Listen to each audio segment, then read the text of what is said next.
Letter 61 to the Honourable Daines Barrington. Since the weather of a district is undoubtedly part of its natural history, I shall make no further apology for the 4 following letters, which will contain many particulars concerning some of the great frosts, and a few respecting some very hot summers, that have distinguished themselves from the rest during the course of my observations. As the frost in January 1768 was, for the small it lasted, the most severe that we had then known for many years, and was remarkably injurious to evergreens, some account of its rigour and reasons of its ravages may be useful,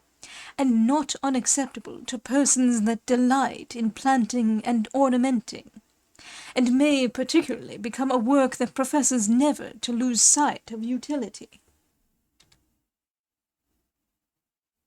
For the last 2 or 3 days of the former year there were considerable falls of snow, which lay deep and uniform on the ground without any drifting,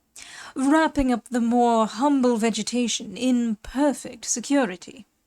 From the first day to the 5th of the new year, more snow succeeded, but from that day the air became entirely clear, and the heat of the sun about noon had a considerable influence in sheltered situations.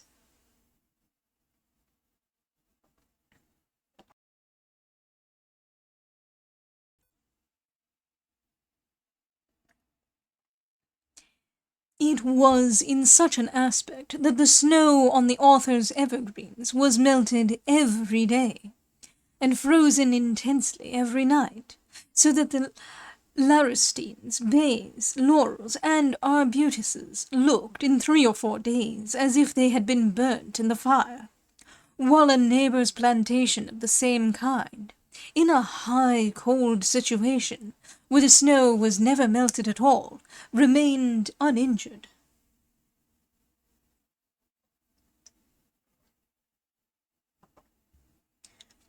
From hence I would infer that it is the repeated melting and freezing of the snow that is so fatal to vegetation, rather than the severity of the cold.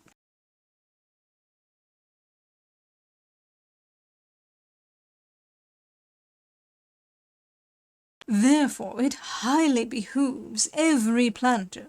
who wishes to escape the cruel mortification of losing in a few days the labour and hopes of years, to bestir himself on such emergencies, and, if his plantations are small, to avail himself of mats, cloths, peas haulm, straw, reeds, or any such covering, for a short time. Or, if his shrubberies are extensive, to see that his people go about with prongs and forks, and carefully dislodge the snow from the boughs, since the naked foliage will shift much better for itself than where the snow is partly melted and frozen again.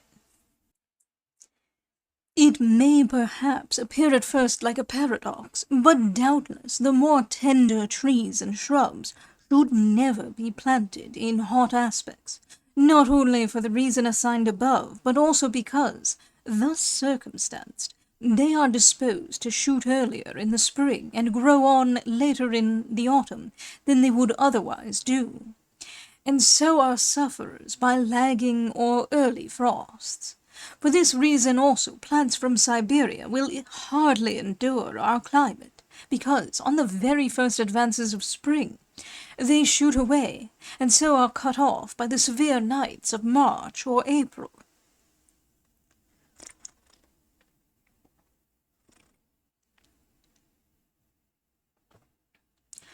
Dr. Fothergill and others have experienced the same inconvenience with respect to the more tender shrubs from North America,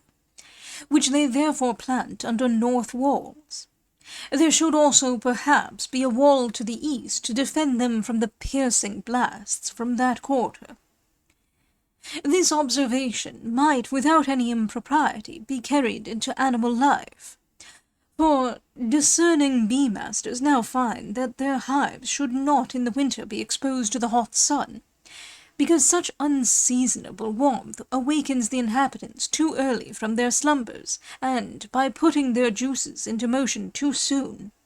subjects them afterwards to inconveniences when rigorous weather returns.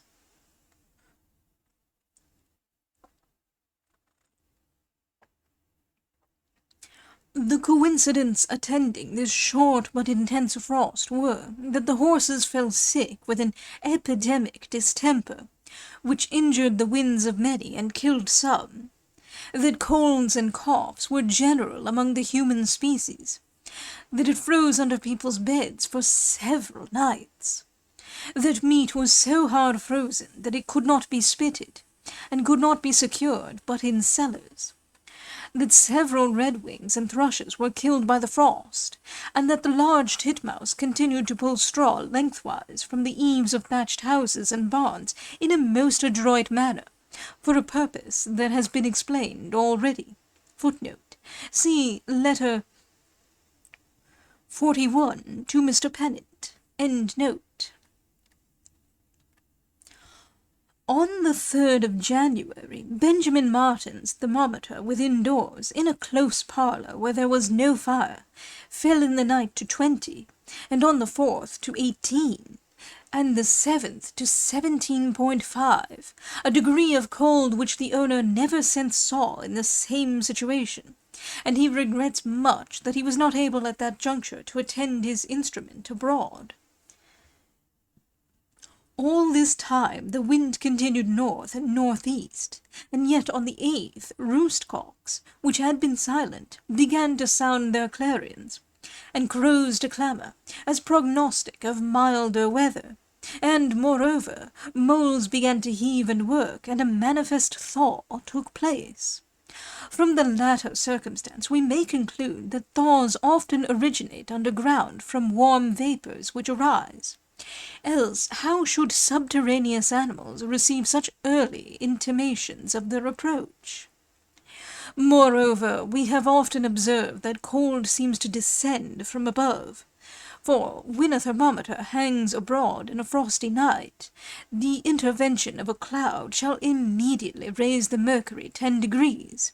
and a clear sky shall again compel it to descend to its former gauge.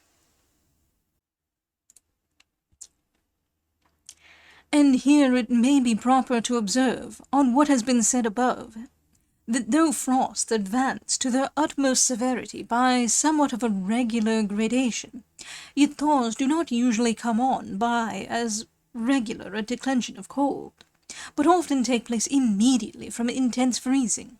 as men in sickness often mend at once from a paroxysm.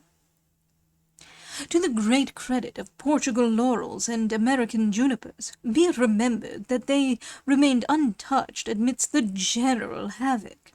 Hence men should learn to ornament chiefly with such trees as are able to withstand accidental severities,